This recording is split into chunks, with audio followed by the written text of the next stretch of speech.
es igual a I por alfa. ¿Sí?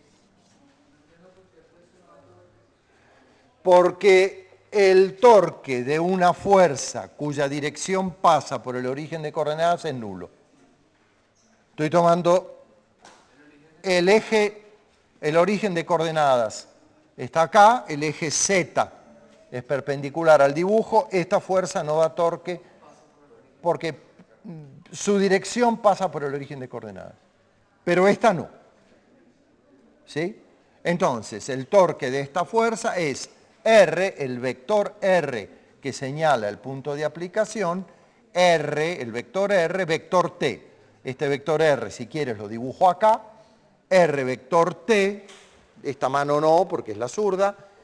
R vector T da en la dirección Z positiva, que es la que va hacia ustedes. Ok, aquí tenemos las ecuaciones para el yo-yo. ¿Qué falta? Y falta una ecuación de vínculo entre alfa y A. Bueno, vamos a buscarla. ¿Qué relación hay entre alfa y A?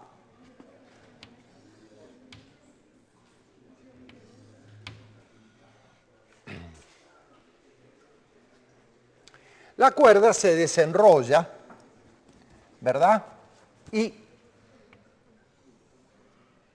en un instante diferencial de t aparece una cantidad de cuerda ds que estaba aquí, cuando esto rota un ángulo diferencial de phi. ¿Verdad? Cuando esto rota un ángulo diferencial de phi, aparece en el sentido vertical una cuerda que estaba apoyada sobre la periferia del yo-yo.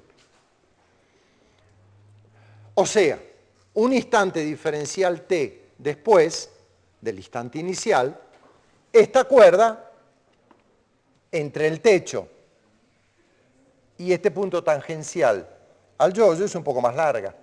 ¿En cuánto? Y en este pedacito de cuerda que se liberó del costado del yo-yo. ¿Y cuánto mide ese pedacito de cuerda? Ese pedacito de cuerda mide el radio del yo-yo por el ángulo que ha girado. ¿Sí? Entonces vamos a derivar dos veces y nos queda que la derivada segunda de esa cantidad respecto al tiempo dos veces es igual a R por la derivada segunda de phi al tiempo dos veces, y entonces el vínculo vuelve a ser que la derivada segunda de esta longitud, el crecimiento de esta longitud, que es la aceleración del centro de masa, medida, si quieren, medida desde acá arriba, lo que aumenta la longitud y, medida desde acá arriba, resulta que A, la aceleración del centro de masa, es R por alfa, la aceleración angular de ese cilindro. Es un caso muy similar al de la rodadura sin deslizamiento. Muy bien. Casi les diría que es idéntico. Bueno, y entonces con aquella ecuación, esta segunda, si se multiplica todo por R, tengo que t por R al cuadrado es igual a I por alfa R. Si multiplico todo por R, t por R al cuadrado es I por alfa R, y esto es A, la aceleración del centro de masa. Quiere decir que la tensión es igual a I por A sobre R al cuadrado. Una vez que sé que la tensión es I por A sobre R al cuadrado, la reemplazo acá y me queda que mg es igual a la masa por la aceleración del centro de masa más, la tensión pasa para aquí, y por la aceleración del centro de masa sobre el cuadrado de R. ¿Qué es este I? Es el momento de inercia de ese cilindro. Quiere decir que en definitiva,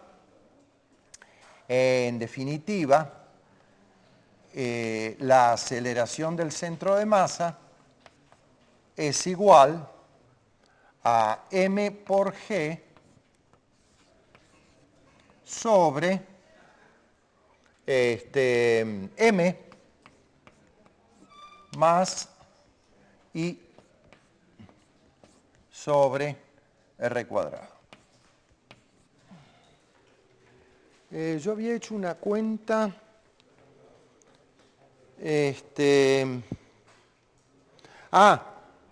sí, ahora me acuerdo. Ok, bueno, esta es la aceleración con la cual cae el yo-yo. Fíjense que no cae con G. Vamos a hacer la cuenta de cuánto vale la aceleración si fuera un cilindro. Vamos a suponer que I es igual a 1/2 de m por R cuadrado, que es el momento de inercia de un cilindro. ¿Sí? Entonces lo meto ahí y me queda que la aceleración del centro de masa es igual a mg sobre m más 1/2 de m por R al cuadrado sobre R cuadrado. Esto se va con esto, m y m se va y me queda g sobre 1 más 1/2. 1 más 1/2 son 3/2, o sea que me queda 2/3 de g. Cae con una aceleración menor que la de la gravedad, cosa que todos los que alguna vez jugamos con un yo-yo sabemos. Eso no cae libremente. Si uno agarra el yo-yo y lo deja caer, se cae con una aceleración mucho mayor que si uno lo agarra la punta del hilo y lo deja caer.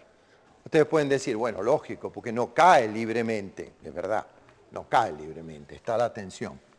Pero por otra parte, toda la energía que tiene potencial, toda la energía potencial se va a repartir en una energía de traslación del centro de masa y en una energía de rotación alrededor del centro de masa. Por eso es que no cae con la misma velocidad del centro de masa que tendrías si cae sin rotar, porque la rotación a su vez toma o consume o se lleva energía cinética. Muy bien.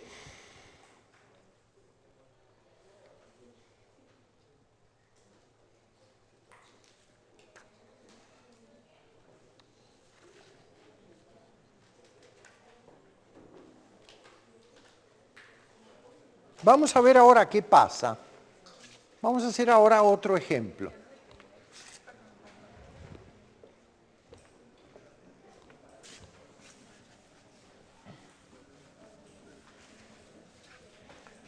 Todos estos son ejemplos clásicos, todos están resueltos en los libros.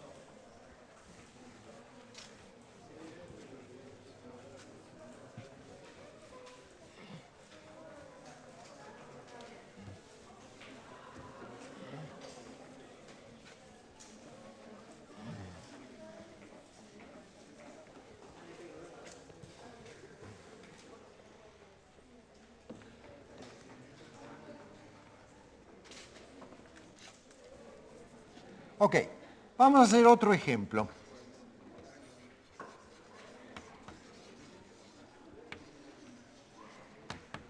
Vamos a poner una cosa que rueda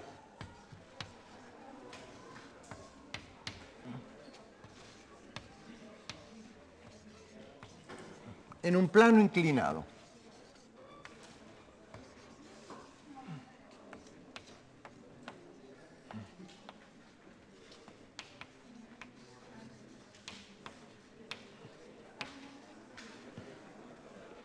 Como siempre se conoce todo, el ángulo del plano inclinado, el radio de la cosa que rueda, y quiero ver cómo es que se cae la cosa que rueda. Entonces, yo tengo un plano inclinado, perdón, disculpen, pero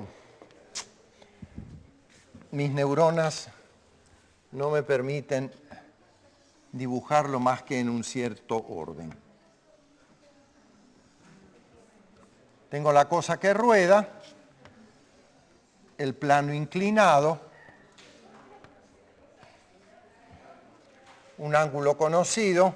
¿Y por qué lo llamo cosa que rueda? Porque es variable la cosa que rueda. Puede ser una pelota, una esfera, puede ser un cilindro, puede ser un aro, todo eso rueda. Entonces, una cosa que ruede. Entonces, para una cosa que ruede, que yo le conozco la masa y el radio, y según la cosa que sea, le conoceré el momento de inercia, para la cosa que rueda yo quiero calcular la aceleración del centro de masa y la aceleración angular. Las dos cosas.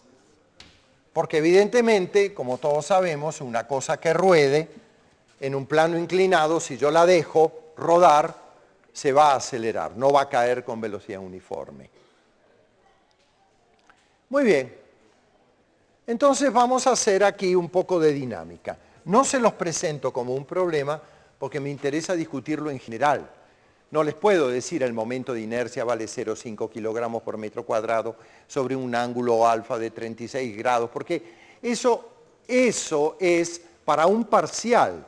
A mí me interesa verlo en general, ver la descripción del problema general. Por eso ni fijo qué cosa rueda, ni fijo los números. Me interesa analizar el caso general. Muy bien.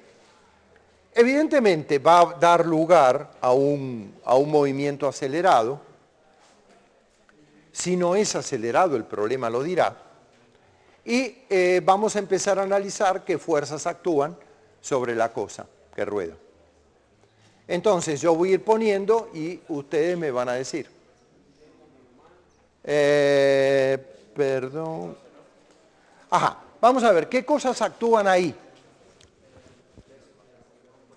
Eso pesa. Ahora vamos a ver. Vamos a ver qué dicen ustedes. Que pesa, pesa. Y el peso está aplicado en el centro de masa. Aún cuando en el centro de masa no haya masa. Ojo, ¿eh? Porque si yo tengo un anillo, en el centro no hay masa. ¿Verdad? Pero ¿dónde está el centro de masa de la distribución? En el centro, ¿verdad? Y el peso, ¿qué es el peso? Es la suma de los pesos de toda la distribución de masa. Y ese peso actúa aplicado en el centro de masa. En realidad estoy pensando en que yo eso lo debería demostrar. Pero, fue un error mío no hacerlo.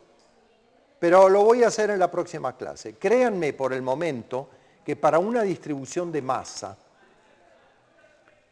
el peso lo puedo considerar aplicado en el centro de masa, el peso de todas las partículas. Y recuérdenme que es algo que yo debo demostrar. En realidad la demostración es muy fácil.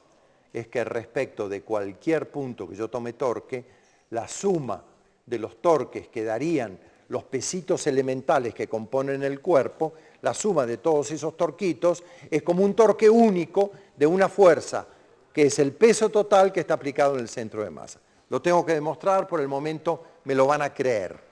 El peso está aplicado en el centro de masa. Estoy de acuerdo con ustedes. ¿Qué más hay? Una normal que siempre por definición es perpendicular a la superficie de contacto, así que no le queda más remedio que estar así, ¿no? Bien, ¿qué más? A ver, acá hay alguien que sabe, que dice que debe haber una fuerza de fricción estática para que haya rodadura sin deslizamiento. Perfecto, lo dijo, súper bien. Pero ahora vamos a ver una cosa, vamos a desconfiar de lo que dice. Tiene razón. ¿Es verdad? ¿Hay fricción o no hay fricción? ¿Por qué? Explíquenme por qué. Porque la fricción es una fuerza de vínculo. Si yo no la llamo, no viene. Miren, yo pongo la tiza ahí no hay fricción. No la llamo, no viene. ¿Por qué hay ahí? Porque eso rueda. Ajá.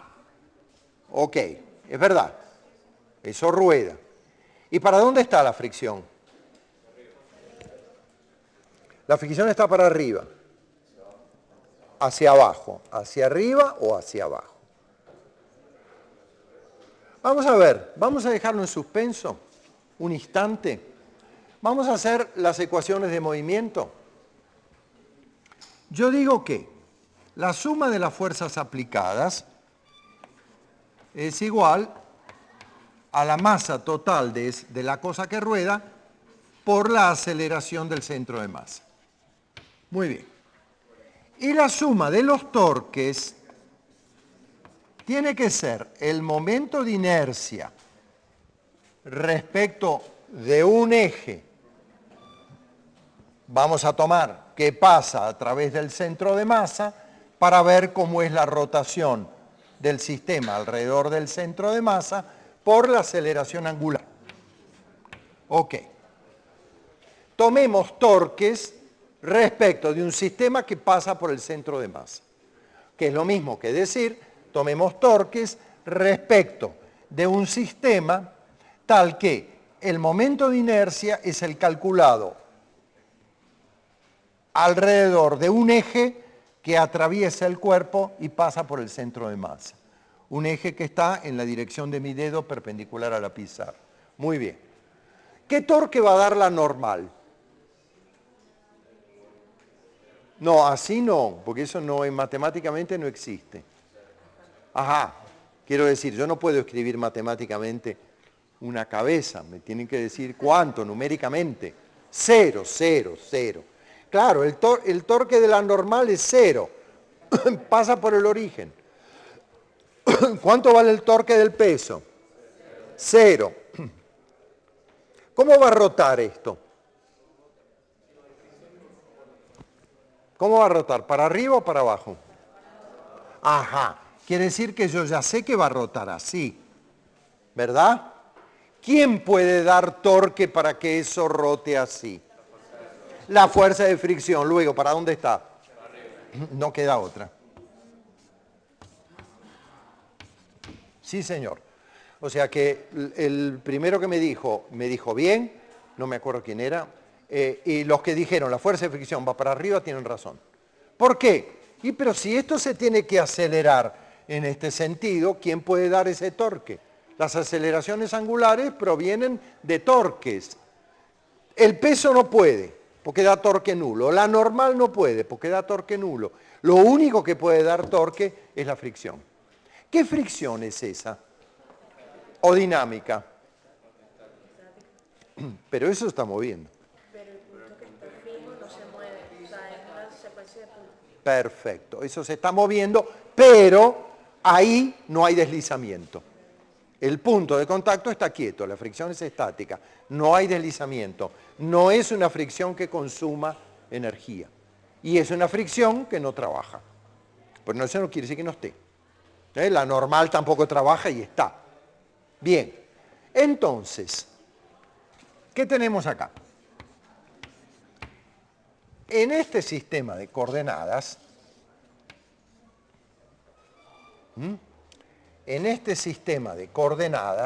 así,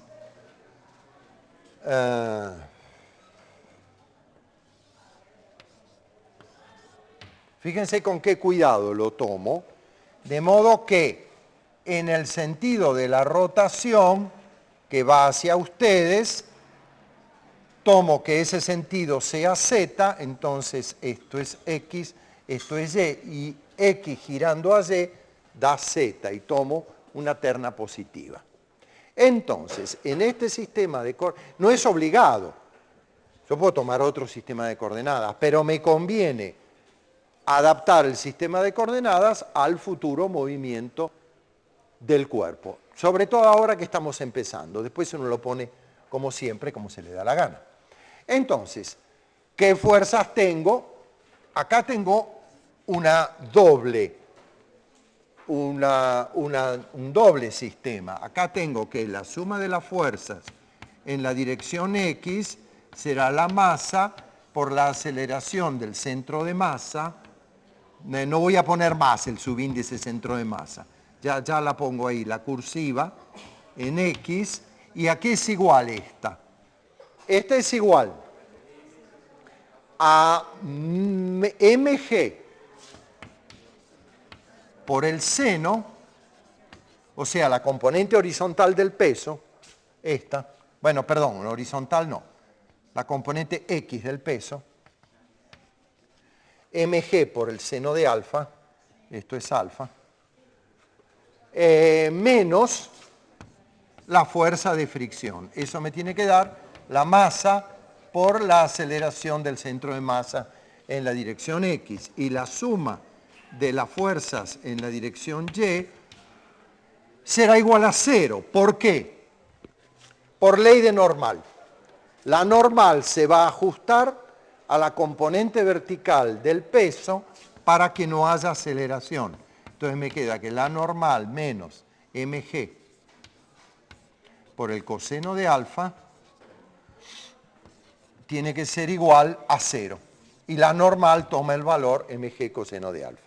Muy bien, entonces, ¿qué pasa con los torques? ¿Quién da torque? La fricción.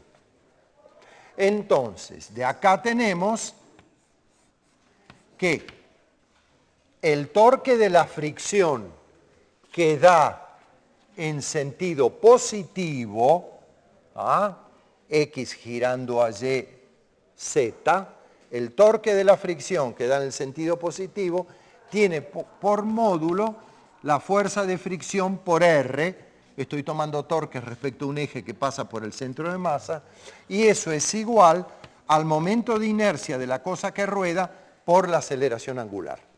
Muy bien. Ahí tengo esta ecuación, dos ecuaciones, tres incógnitas, pero aquí tengo una aceleración. Perdón.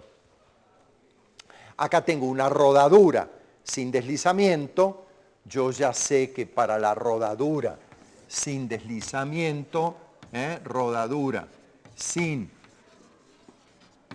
deslizamiento, yo ya deduje que la velocidad del centro de masa es omega r. ¿Sí? Siempre que sea rodadura sin deslizamiento. Ok, entonces quiere decir que la aceleración del centro de masa, en este caso en la dirección X, tiene que ser igual, la derivada primera, a alfa r. Y ese es mi vínculo. Rodadura sin deslizamiento.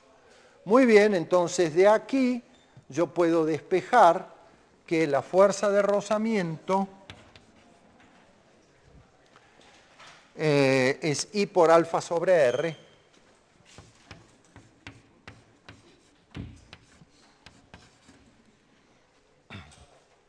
pero alfa es igual a la aceleración del centro de masa sobre R. Quiere decir que me quede esta expresión, porque alfa es la aceleración del centro de masa entre R y me queda esta expresión. Ahora, esta fuerza de fricción, ¿cómo es? ¿Qué dijeron ustedes? Que era estática, y yo estoy de acuerdo. Quiere decir que, ojo, esto tiene que ser menor o igual que el coeficiente de fricción estático por la normal. Conclusión, ojo, con lanzar cosas por un plano inclinado, porque si esa aceleración del centro de masa es muy grande, la fuerza de fricción no va a poder tomar el valor necesario para dar el torque que requiere la rodadura sin deslizamiento. Y entonces, ¿qué hace? No da. Si no puede, no da. Y entonces, ¿qué hace? Desliza. O sea, para un cierto ángulo se puede dar una rodadura con deslizamiento, en la cual esta ecuación deja de valer, porque ya se separa el vínculo entre el centro de masa y la velocidad de rotación. Yo les voy a hacer un ejemplo así, que es muy interesante. Si alguien me hace el favor, porque yo me voy a olvidar, de traerme una pelotita de ping-pong, podemos hacer un experimento aquí que es instructivo. Si alguien se acuerda, tráigame una pelotita de ping-pong. Ok. Por el momento, esto es un cartel de atención. Ojo, porque estoy trabajando con una fricción estática que tiene un límite establecido. Muy bien, entonces, este es el valor de la fricción estática. Entonces, resulta que la voy a reemplazar acá. La voy a reemplazar acá y me queda que, bueno, ahora es muy fácil. Me queda que m por g por el seno de alfa es igual a la masa por la aceleración del centro de masa más la fuerza de fricción que se viene por aquí, que es el momento de inercia por la aceleración del centro de masa sobre r cuadrado, o sea que eso es la aceleración del centro de masa componente x por por m más i sobre r cuadrado. Ajá. Entonces,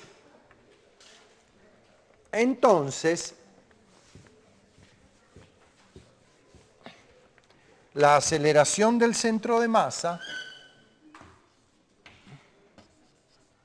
va a ser igual a g, voy a dividir de una vez todo por m, sobre 1 más i sobre mr cuadrado.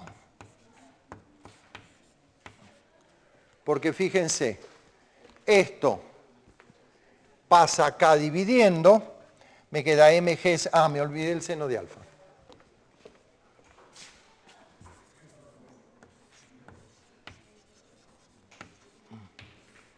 Eso pasa ahí dividiendo, m más ir cuadrado lo tengo acá, divido todo por m, se me va el de arriba, se me va este m y me queda i sobre mr cuadrado acá. Que era una cosa es una cosa que me conviene, ahora van a ver por qué. Porque para un cilindro, el momento de inercia es 1/2 de m por r cuadrado, ¿verdad? Quiere decir que la aceleración del centro de masa para un cilindro va a ser, ahora preciso, cosa que rueda. Bueno, por ejemplo, un cilindro rueda, una lata de refrescos. Su momento de inercia, no, perdón, una lata de refrescos no es un cilindro, es un aro, pues no tiene masa dentro. Una lata de refresco con refresco congelado. Eso sí es un cilindro. ¿Sí? Pero pensemos simplemente un cilindro de cualquier cosa. Muy bien. Eso rueda y la aceleración del centro de masa del cilindro, como esto es 1/2 de mr cuadrado, me va a quedar g por el seno de alfa sobre 1 más 1/2. Que es 3/2, que es 2/3. Es como si fuera un yoyo que cae en un planeta con aceleración g seno de alfa. Entonces me queda